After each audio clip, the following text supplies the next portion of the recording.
Ever wondered how computers solve puzzles that seem impossible? Like figuring out the fastest way to deliver packages to 100 cities, or designing a circuit with thousands of connections. These are examples of combinatorial optimization, a field where the goal is to find the best solution from an unimaginably vast number of possibilities. But here's the problem. As these problems get more complex, traditional methods start to crumble. Let's break it down. Imagine you're trying to color a map with just two colors, so no neighboring regions share the same shade. Sounds simple, right?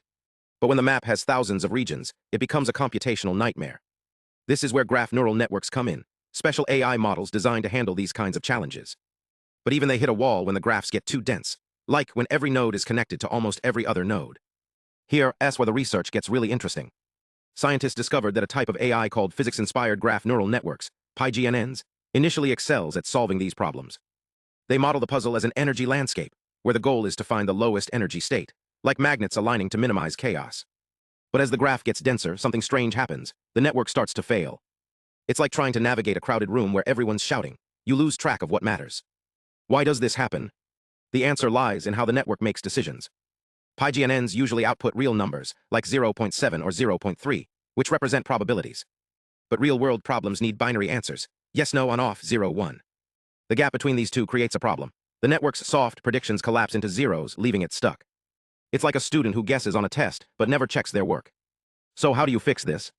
The researchers took a clever approach. They integrated binary thinking directly into the training process. Instead of waiting until the end to binarize the results, like flipping a switch, they taught the network to think in extremes from the start. They borrowed ideas from fuzzy logic, a system that handles uncertainty with shades of gray, not just black and white. By smoothing out the decision-making process, the network could navigate dense graphs without getting lost. The results? A game changer.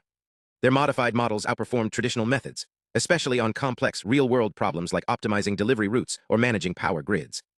It's like giving AI a sharper lens for seeing through chaos. But here's the kicker, this isn't just about speed. It's about precision.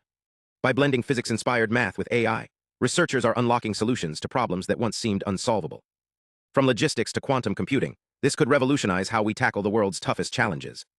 Now let's shift gears to a specific example, the maximum cut problem. Imagine a party with 1,000 guests, all connected by friendships and rivalries. Your goal?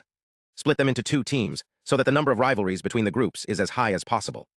This is the maximum cut problem, a classic combinatorial optimization challenge. But as networks grow larger, even the best algorithms struggle to find the optimal solution. To test this, researchers used two key metrics. The best-of-n approach is like running an algorithm multiple times and picking the best result each time, perfect for parallel computing, where you can test thousands of solutions at once. The average metric, on the other hand, looks at the average performance across all trials. But here's a catch. If some trials fail to find a valid solution, the average can be misleading. The study cleverly handled this by treating those failures as trivial solutions, like an empty team with no rivalries, to keep the numbers fair. When testing with 1,000 nodes, methods like bin-ste and bin-sig consistently outperformed others in the best-of-n metric, especially as the problem grew more complex. These algorithms seem to handle chaos better, getting closer to the theoretical maximum cut. But no single method is a magic bullet. Fuzzy STD and fuzzy luck excelled in some cases but stumbled with others, while the baseline approach, our starting point, was outperformed except in tiny networks. Here's where it gets really interesting. The average metric tells a different story. A method like templog might look strong on average, but if it fails to find valid solutions in many trials, that average isn't telling the whole truth. This shows why choosing the right evaluation method matters. What looks good on paper might hide hidden flaws. So what does this mean for the real world? If you're dealing with massive networks, like social media connections, traffic systems, or even encrypted data, using the best-of-n metric with algorithms like bin-ste could give you the most reliable results. But for smaller systems, the average metric might still be your friend. And here's the big takeaway. This research isn't just about solving puzzles. It's about rethinking how we model complexity. By blending old ideas, like fuzzy logic with modern AI, we're unlocking faster, smarter solutions. As graphs grow bigger and more complex, these methods might become essential tools in fields we haven't even imagined yet. So next time you hear about AI solving impossible problems, remember, it's not magic.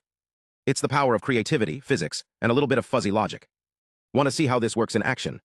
Stay tuned for our next video,